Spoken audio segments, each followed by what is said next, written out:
Selamat pagi. Assalamualaikum warahmatullahi wabarakatuh. Waalaikumsalam warahmatullahi wabarakatuh. Bagaimana kabarnya hari ini anak-anak? Baik ya. Oke, kita ketemu lagi dalam mata pelajaran sejarah bersama saya. Kita akan melanjutkan materi minggu lalu. Namun sebelumnya, alangkah lebih baiknya jika kita berdoa terlebih dahulu. Menurut agama dan kepercayaan masing-masing, berdoa disilahkan. Berdoa cukup. Hari ini ada yang tidak masuk? Masuk semua. Nihil ya berarti. Berarti kita lanjutkan saja materi kita. Minggu lalu kita sudah membahas tentang peristiwa proklamasi pembentukan pemerintahan Indonesia pada awal kemerdekaan, kemudian pengaruhnya bagi kehidupan ekonomi, politik, pendidikan, sosial, dan budaya bagi masyarakat Indonesia. Nah, hari ini kita akan melanjutkan materi tentang bentuk-bentuk dan strategi perjuangan bangsa Indonesia dalam upaya mempertahankan kemerdekaan dari ancaman sekutu dan Belanda. Adapun tujuan pembelajaran kita kali ini adalah nanti siswa diharapkan mampu menganalisis kondisi Indonesia pada awal kemerdekaan, kemudian mampu menganalisis berbagai bentuk-bentuk perlawanan dan strategi bangsa Indonesia dalam rangka mempertahankan kemerdekaan dari ancaman Belanda dan sekutu. Kita masuk saja ke materi yang pertama tentang kondisi Indonesia pasca kemerdekaan. Jadi, seperti yang sudah kita ketahui bahwa Indonesia itu berhasil memproklamasikan kemerdekaannya tepatnya pada tanggal 17 Agustus 1945. Secara resmi, Indonesia memang telah merdeka, namun pada kenyataannya masih ada gangguan dan pengaruh dari bangsa asing. Nah, contohnya pada saat itu Belanda kembali lagi ke Indonesia. Kali ini tidak sendirian karena Belanda kembali lagi ke Indonesia bersama dengan sekutu Nika dan bersama tentara Inggris. Nah, kedatangannya Belanda ke Indonesia ini menimbulkan respon berupa perlawanan-perlawanan dari bangsa Indonesia di berbagai daerah. Hampir seluruh daerah di Indonesia pada masa itu melakukan perlawanan, sehingga nama-nama perlawanannya pun disesuaikan dengan nama daerahnya. Ada yang tahu apa saja perlawanan-perlawanannya, nama perlawanannya? Belum, Bu. Belum ya. Jadi contohnya itu ada pertempuran Surabaya, pertempuran 5 hari di Semarang, pertempuran Ambarawa, Bandung Lautan Api, Medan Area, dan lain-lain. Masih banyak lagi. Namun dalam pertemuan kali ini kita tidak akan membahas semua karena keterbatasan waktu ya. Jadi kita hanya akan membahas 3 jenis perlawanan saja, yaitu pertempuran Surabaya, pertempuran Bandung Lautan Api, dan pertempuran Medan Area. Pertama dulu tentang pertempuran Surabaya.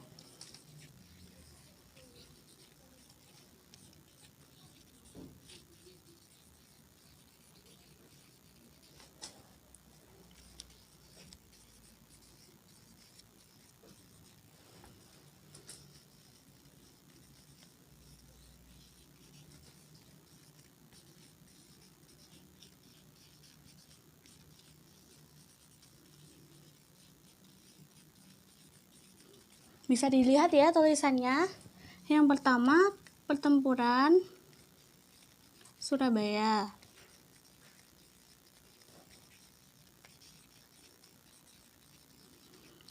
Kronologinya diawali pada tanggal 25 Oktober 45, di mana pada saat itu sekutu berhasil mendarat di Surabaya dipimpin oleh Brigadir Jenderal Malabi. Kemudian lanjut pada tanggal 27 Oktober sampai 30 Oktober, mulailah terjadi kontak senjata dan perlawanan antara rakyat Surabaya melawan tentara sekutu.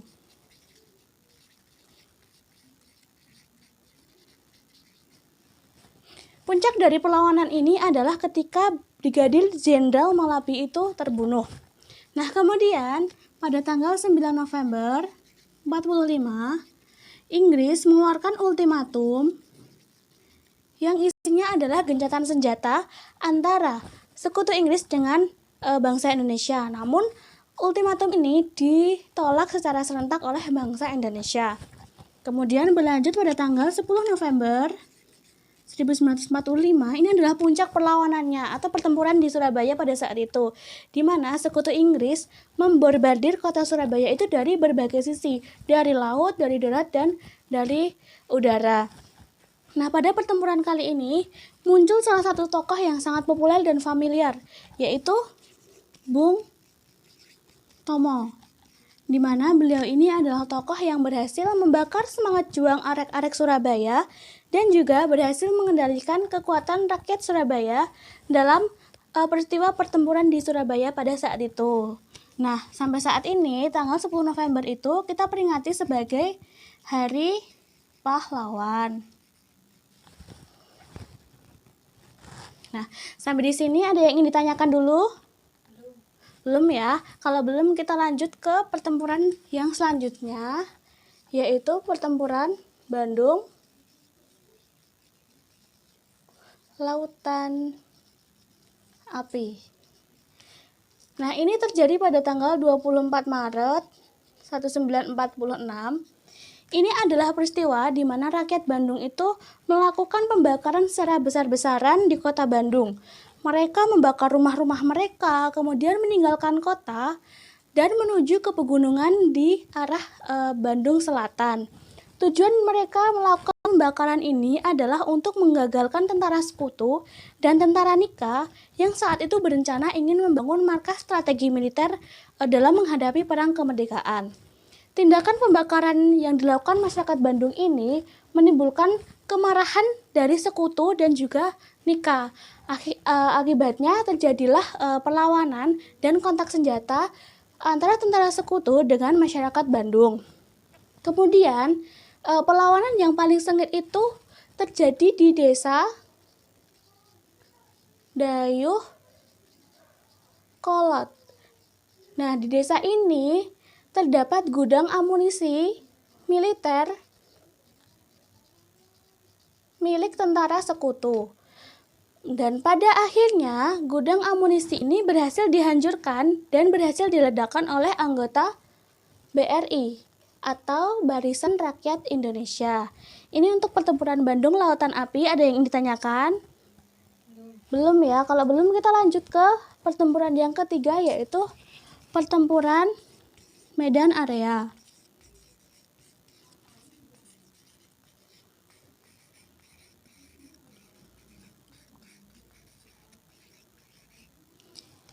Jadi kronologinya itu berawal dari tanggal 9 Oktober 45, di mana tentara sekutu yang dipimpin oleh Brigadir Jenderal T.E.D. Kelly bersama tentara sekutu tentunya berhasil mendarat di kota Medan yang tujuannya adalah untuk mengambil alih pemerintahan dan kekuasaan di kota Medan.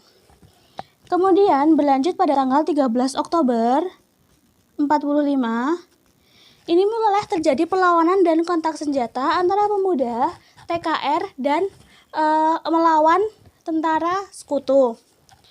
Nah, perlawanan berlanjut sampai tanggal 10 Desember 45. Perlawanan semakin gencar dilakukan, baik itu dari tentara sekutu maupun dari rakyat Medan sendiri. Puncaknya adalah pada bulan April 46, di mana tentara sekutu akhirnya berhasil menduduki kota Medan. Nah, untuk melanjutkan perjuangan, rakyat Medan itu kemudian membentuk Komando Resimen Laskar Rakyat Medan Area.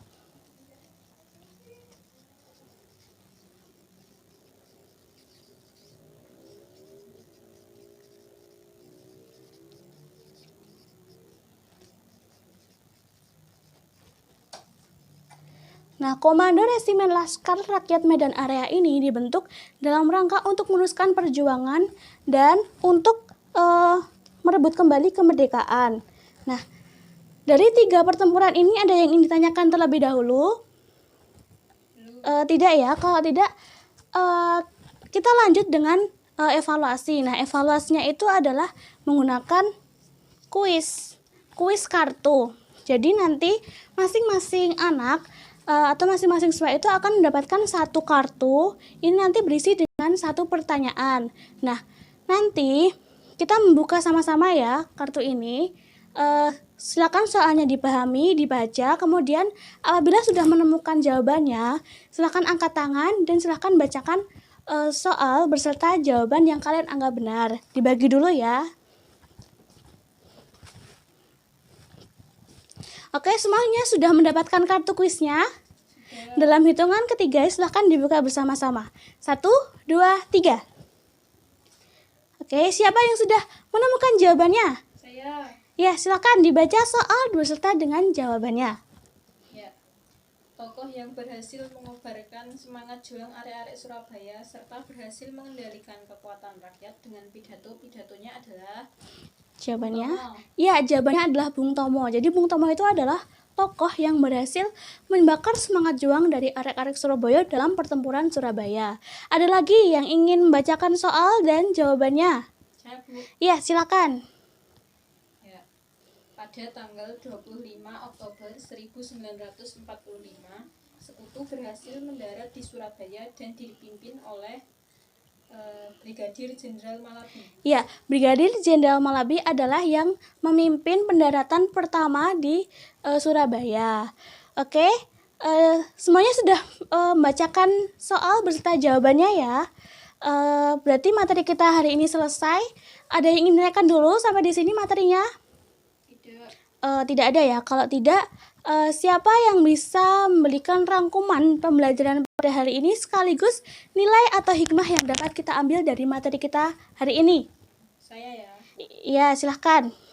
Nah, kesimpulan dari pembelajaran hari ini adalah bahwa pasca Indonesia merdeka, Indonesia itu belum benar-benar terlepas dari belenggu bangsa asing.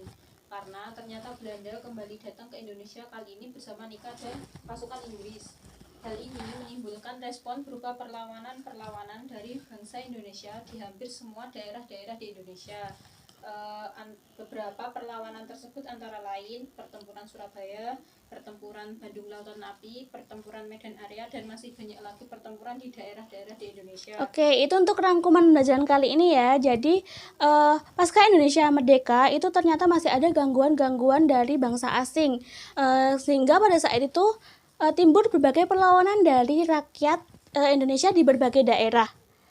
Oke, untuk hikmah atau nilai yang bisa kita ambil dari pembelajaran kita hari ini? Ya, nilai yang dapat kita ambil dari peristiwa ini adalah semangat perjuangan bangsa Indonesia yang tidak mudah patah begitu saja, justru semakin bersatu untuk melawan bangsa asing serta demi mempertahankan kemerdekaan Indonesia. Ya, hikmah yang dapat kita ambil atau nilai yang dapat kita ambil dalam materi pembelajaran hari ini adalah semangat juang dari bangsa Indonesia yang tidak mudah patah, justru semakin bersatu untuk melawan bangsa asing. Oke, sudah selesai ya materi kita hari ini. Nah, minggu depan kita masih akan melanjutkan masih tentang bentuk-bentuk perjuangan bangsa Indonesia, tapi yang dalam bentuk diplomasi, yaitu berupa perjanjian-perjanjian. Nah, nanti kelas ini akan dibagi kelompok sesuai dengan jumlah perjanjiannya. Ada perjanjian Linggarjati, KMB, ada perjanjian Renville, Romroyen. Nah, nanti masing-masing kelompok membahas satu jenis perjanjian, kemudian minggu depan kita presentasikan di depan. Demikian ya anak-anak, pembelajaran kali ini tidak ada yang ditanyakan? Sudah ya? Kalau begitu kita tutup pembelajaran kita pada pagi hari ini dengan berdoa terlebih dahulu. Menurut agama dan kepercayaan masing-masing, berdoa disilahkan. Berdoa cukup. Sekian dari Ibu, terima kasih. Wassalamualaikum warahmatullahi wabarakatuh.